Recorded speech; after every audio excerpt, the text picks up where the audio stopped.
অডিটের আমাদের বিভিন্ন ফর্মগুলি আলোচনা হয়ে গেছে, মোটামুটি আমাদের অ্যাপেন্ডিক্স বি পর্যন্ত সমস্ত কিছু আলোচনা হয়ে গেছে। বাকি আছে income and expenditure sheet, cash abstract payment and cash abstract receive, এই তিনটা ফর্ম বাকি আছে। আর বাকি আছে লিস্ট অফ অ্যাসেট, তার সঙ্গে সঙ্গে মাদার ক্যাশবুক কীভাবে লিখতে হয় সেগুলো বাকি আছে। তো আজকে আমরা আলোচনা করব লিস্ট অফ অ্যাসেট সম্পর্কে। এই ফর্মে কী কী উল্লেখ আছে সেগুলো আমরা আজকে দেখব। এবার কথা হচ্ছে এই হচ্ছে আমাদের যেটা আমি বললাম যে লিস্ট অফ অ্যাসেটস সেই সম্পর্কিত ফর্ম।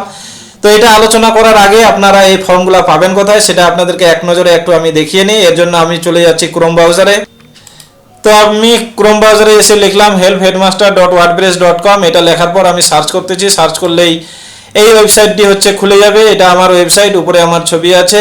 আপনি চলে আসবেন ক্যাশবুক অ্যান্ড অডিট, এখানে আসবেন। আসার পর আপনি অডিট ভেরিয়াস ফর্ম এই অপশনে ক্লিক করবেন, তাহলে সমস্ত অডিট সম্পর্কিত সমস্ত ফর্মগুলি আপনার ডাউনলোড হয়ে যাবে কম্প্যাক্ট আকারে।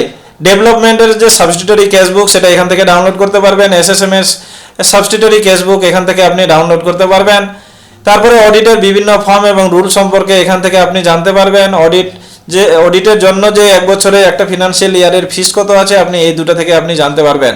তাহলে আমি এবার ফর্মের মধ্যে চলে যাচ্ছি। ফর্মের মধ্যে এখানে কি আছে, আপনার প্রতিষ্ঠানের যে বিভিন্ন অ্যাসেটগুলো রয়েছে, মানে জমি কতটা আছে, বিল্ডিং আছে কি না, যদি বিল্ডিং থাকে প্রাইভেটে আছে না হচ্ছে ওন আছে, তারপরে হচ্ছে প্রাচীর আছে কিনা, ফেন্সিং, তা ফার্নিচার কতগুলা করে আছে, আলমিরা কয়টা আছে, ল্যাক কয়টা আছে, সমস্ত কিছু ডিটেলস এখানে আপনাকে উল্লেখ করতে হবে।